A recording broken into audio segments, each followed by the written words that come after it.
దేవునికి స్తోత్రం. మన ప్రభువును రక్షకుడైన యేసుక్రీస్తు వారి నామంలో అందరికీ ఉదయకాల శుభములు తెలియజేయుచున్నాను.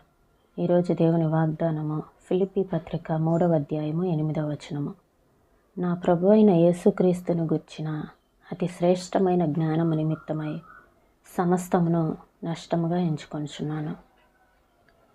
మనము దేవుని గురించిన ఆలోచనలు, దేవుని యొక్క జ్ఞానాన్ని మనం పొందుకోవాలి అంటే ప్రతిదాన్ని, అంటే మనకి ఏది లాభకరంగా ఉందో దాన్ని నష్టంగా ఎంచుకోవాలి అని ఇక్కడ రాయబడి ఉంది.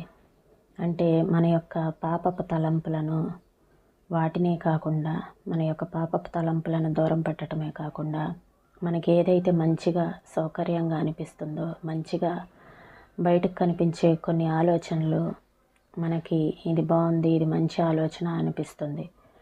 కొన్ని సందర్భాల్లో వాటిని కూడా మనము సిలువ వేయాల్సి ఉంటుంది.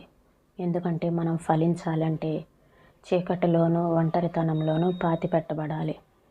కానీ మాటలు వింటుంటే భయం వేస్తుంది. ఎందుకంటే చీకటిలో ఒంటరితనము అంటే ఎవరికి ఇష్టం ఉండదు, ఎక్కువగా ఎవరు ఇష్టపడరు.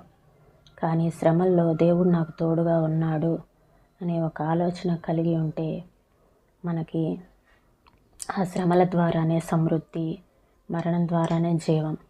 ఇది దేవుని యొక్క రాజ్యం యొక్క రహస్యం. ఇది పంటను కోసి కొట్లలో కూర్చుకునే కాలం, కోత పని వాళ్ళ పాటలు వినిపించే కాలం.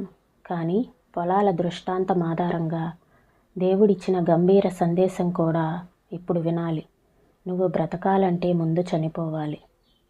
సుఖవంతమైన జీవితానికి స్వస్తి చెప్పాలి.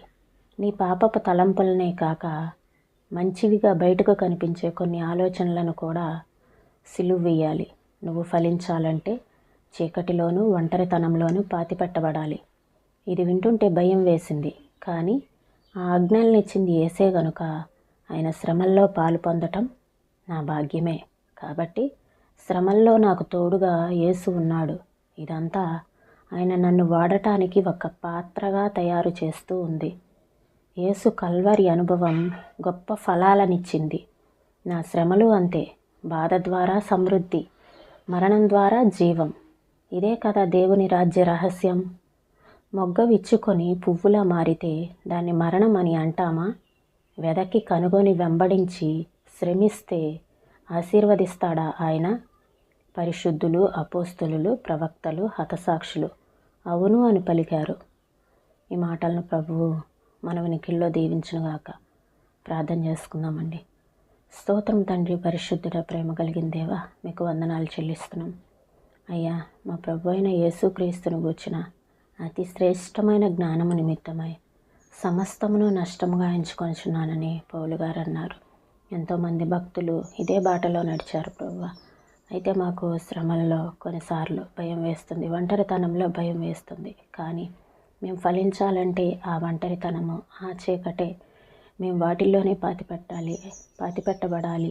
సుఖవంతమైన జీవితానికి కొన్నిసార్లు స్వస్తి చెప్పాలి అని మీరు తెలియపరిచారు ప్రభువా. మీరు వాటిని మాకంటే ముందుగా భరించారు తండ్రి. అయ్యా, నీకు వందనాలు చెల్లిస్తున్నాం.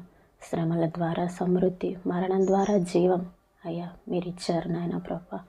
అదే కదా మీ యొక్క రాజ్య రహస్యం.